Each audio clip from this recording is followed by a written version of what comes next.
I feel like in February, I always gravitate towards reading contemporary romance books just because Valentine's Day is in February. I know it's pretty cliche, but I feel like a lot of people are doing that. So I want to share with you the top 10 romance books that I would recommend for you to read in February. I kind of separate them into adult romance and YA romance, and I have 3 YA romance books. So I'm gonna go ahead and get started with these 3 because I have it right here. So the first book that I would recommend is The Summer I Turned Pretty by Jenny Han.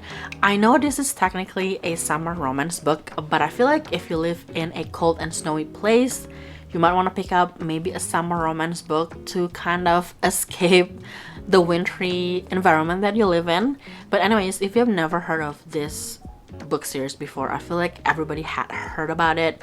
This is about Belly and also her summer where she spent it at Cousins Beach with her mom's best friend's family, who has 2 sons, Conrad and Jeremiah. And in this first book, we kind of learn all about Belly's family, Conrad and Jeremiah's family, and I feel like this book is the best book out of the book series.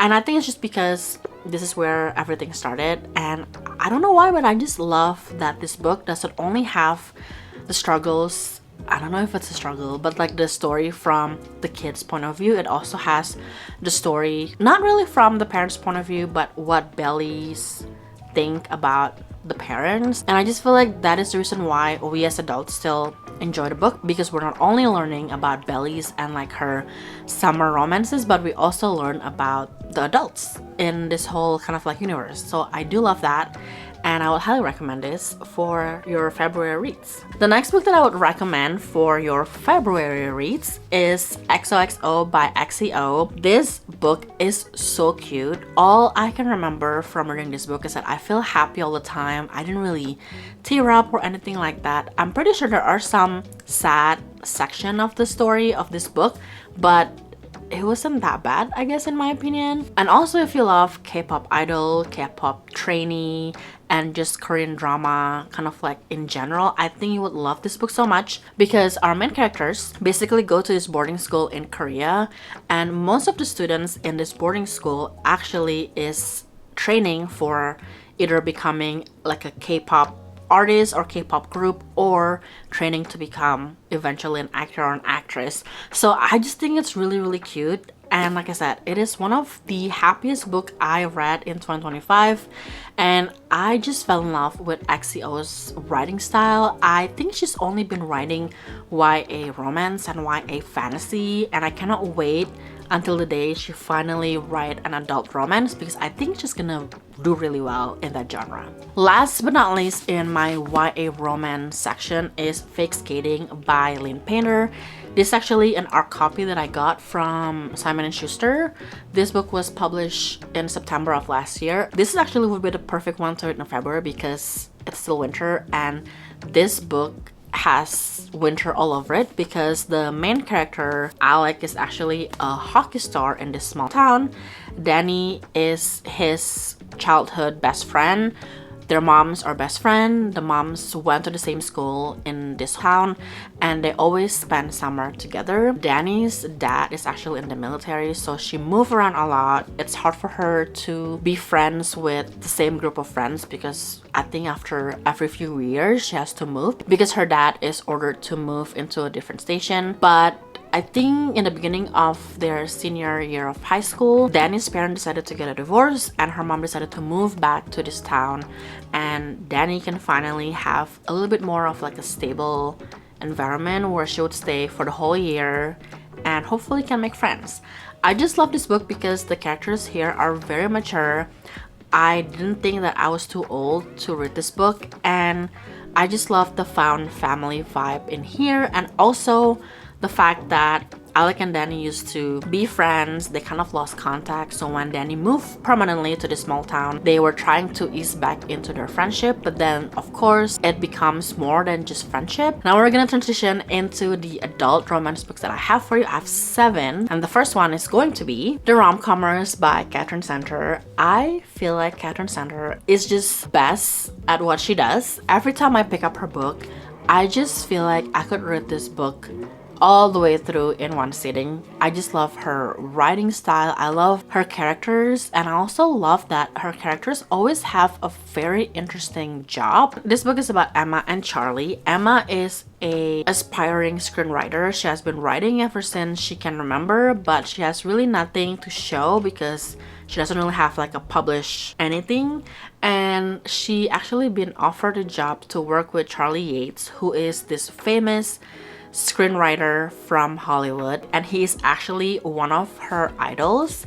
At first, Charlie of course doesn't want Emma to help her out with anything. He's trying out a different genre that he's never tried before, which is rom-com, and his screenplay for this rom-com was horrible. Emma was supposed to be hired to help him out with this screenplay, and of course, because Charlie is famous, he is kind of rejecting the fact that he needs help, but at the end he decided to say yes to Emma's help and hired her anyway.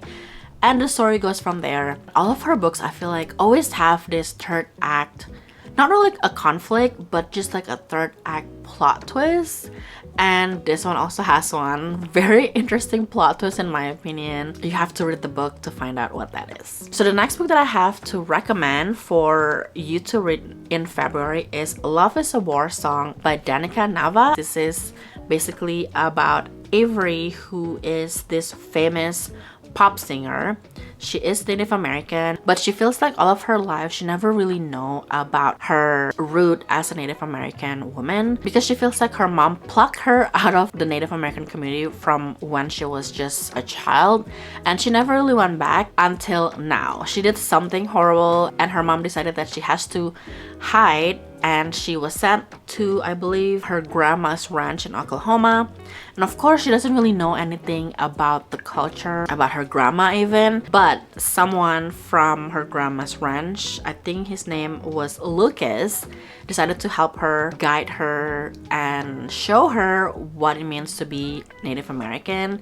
And of course, because this is a contemporary romance book, the story doesn't end up there, and I just love the connection between Lucas and Avery and how he is just trying to help her out finding her true identity as a Native American woman. And of course, along the way they kind of find each other attractive, and of course they're trying to figure out also like what's gonna happen when Avery went back into her real life as a pop singer. And I just feel like I learned so much about the Native American culture and fun things they do. I think there's like a chapter where they play this game of, I forgot what it's called. I'll put it right here. And if you're curious about the Native American culture, you can also learn it from this type of books. Anyways, I just love this book. The story also is kind of cute and funny. So the next book that I have is We Met Like This by Casey West. I think she has written a lot of YA romance books, but I've never read any of her books until this one, and I believe this is her first adult romance book. Let's just say this book is pretty spicy. The first few pages have some spice in it, so just for you to beware. Anyways, this one is about Margot, who is a hopeless romantic. She basically has been on this dating app for quite some time. One of the things that she likes to do is that she would download the dating app, try and find dates, and then if she couldn't really find anyone that she liked, she would delete them. And then a few months later, she would install a different app or something and then try to see if she can find someone that she would like to date on this new app. But the thing is, she has been, I think, matched up with the same guy over and over again whenever she like delete and install a new dating app. So they decided to finally get each other's number, maybe hang out, because it seems like they're always connected or matched up on these dating apps. Eventually they kind of became friends, they hang out with each other, they kind of help each other out. I guess mostly the guy is helping Margot out with the things that she's having issues with at work. This book has a very surprising plot twist kind of toward the end, and honestly, as a romance book reader, I did not expect that plot twist. It wasn't even hinted. Like, I couldn't even guess that plot twist when I was reading this book, and I think I love this book for that reason. The next book that I have for you to read in February is First Time Caller by B.K. Barson. I believe this book was actually published last February, and I was able to get this book sometime in the winter because I was waiting for this book to become available in paperback. I feel like everybody loved this book so much because it was kind of like inspired by that movie called, what is it called? Sleepless in Seattle. There you go. I was just reading the back of the book. But anyways, this is about Aiden Valentine, who has a radio show where he talks about love and relationship and giving advice. But in reality, he has not believed in love for a long time. And one night, this one girl called into his show and asked him to help her mom get dates because she thinks her mom is lonely, and that is Lucy, which is the female main character in this book. And because that one clip of the whole conversation went viral on the internet, the station decided to invite Lucy to be in the show for like a few days in a week, and the purpose is for them to help Lucy get dates, and Lucy will kind of like talk about the dates and whatever her experience is in the show. But I feel like usually in a romance book, the female main character is the one that the issues are centered on, but I feel like in this book, Aiden is the one that has the issues, or like things that make him not believe in love, if that makes sense. I feel like if you read this book, you know what I mean. But I think this is the perfect book to read in February just because it is all about love. It is about trying to find love, also trying to believe in love again. The next book that I have is The X-Files by Jessica Joyce. I feel like this is kind of also a summer reading because the setting of the story is in the summer and for a summer wedding. But like I said, I feel like depending on where you live, maybe you want to escape your cold and wintry living situation to like the sunny day of summers. This one is about Georgia and Eli. They were best friends and they decided to go out, I think later on, maybe like in college, but eventually they broke up. In the current time, their other best friend, so they're kind of like a trio, is getting married in the summer, and both of them are going to be the best woman and best man for this one friend that is getting married. For some odd reasons, this wedding is just kind of cursed. Everything goes wrong about, I think, a week or a couple weeks before the wedding is supposed to take place. But for some reason, the guy who is getting married, Adam, like their other best friend, cannot really go anywhere to find new venue and new caterings. So Adam is asking Georgia and Eli to do basically everything, kind of like replan his wedding from zero again, and they only have like I think a couple weeks or even a week, I believe, to get everything put together. So they were kind of like trying to work together even though they used to go out and they're like exes now. And I guess from there they kind of talk through the reasons why they broke up in the first place, I think about 5 years ago. And I feel like this book, while I read it, I imagine it kind of like as a rom-com movie in my head, and I do enjoy this. And like I said, I feel like if you enjoy second chance romance, I think you would love this book. So the next book that I would recommend for you to read is Salty Spice and a Little Bit Nice by Cynthia Timothy. If you have heard me talk about this book, you probably know the story. I actually found out about this book on NetGalley when I was just browsing for new books to read, and I recognized that this author's name is very typical Chinese Indonesian name. And when I did some research, she is Indonesian and she is based in Australia, and I found out that this is actually her debut novel. And I decided to pick it up. I decided to read it on NetGalley, and when the book finally comes out, I also decided to pre-order them, so I have a physical copy for myself. But this one is about Ellie, who has a very controlling parents, especially her mom. They are Indonesian American. I think her parents immigrated to the US a while ago, but Ellie and her older brother were born in America. Her mom always find a way to kind of ruin her job in some ways. She kind of like blackmailed her bosses and stuff like that. So in order for her to kind of get out of her mom's really controlling behavior and tight reins, she decided to move all the way to the other side of the US. I think her family lives in the East Coast, but she decided to move to the West Coast, and I'm pretty sure it was one of the cities in either Oregon or Washington State. Nobody knows where she is other than her older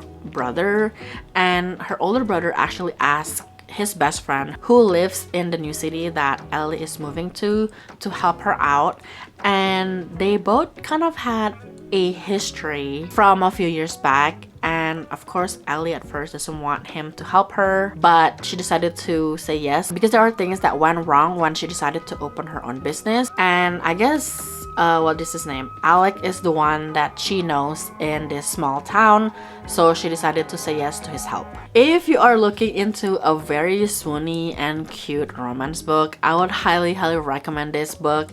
I love Cynthia's writing style, and whenever I post about this book and rave about the book, I always tell her that I cannot wait until her next book. And she is coming out with a new book. I believe it's coming out in May, and I will pop up the cover here so you know what it looks like. Since that new book is coming out in May, I probably will add it into my summer romance TBR. The last book that I would recommend is called If the Shoe Fits by Julie Murphy. This is the first book, I believe, in the Meant to Be series, and these series are basically retellings or reimagining of some of the Disney princess movies that we know and probably grow up with. This one, if you cannot tell, is a reimagining of Cinderella. The main character's name is Cindy. This book also has a very interesting addition, and that is a bachelor style reality TV shows, which Cindy is a part of. So there's one guy with a bunch of girls that is trying to woo him, I guess. And I've talked about this in a previous video, but one of the things that I don't think we all realize as we watch the Cinderella movie from Disney is that Cinderella lost both of her parents at such a young age. And in this book, it was kind of showing a lot of that kind of like sadness. Cindy basically had accomplished a lot of things in her life. It was kind of heartbreaking for me for her to say that, oh, I've accomplished all of this, but I cannot even tell my parents because both of them are gone. It just kind of show how she's still grieving her parents even though her life is doing okay. And I guess it was never really shown in the old Disney movies, you know, which I kind of get it because, you know, it is like a children's movie. But I feel like as adults, I realize that it's right, like, you know, Cindy is still grieving the loss of both of her parents. But anyways, I really love this book. I'm hoping that the other books in the series would also have a different POV than the Disney movies we know and love. And I feel like if those other books have similar POV just like this one, I think I would love it, and I would highly recommend this book for you to read next month. Those are all of the books that I feel like would be great to read in February. If you have any other contemporary romance book that you think I should read in February, or maybe just, you know, anytime throughout the year, let me know in the comment below.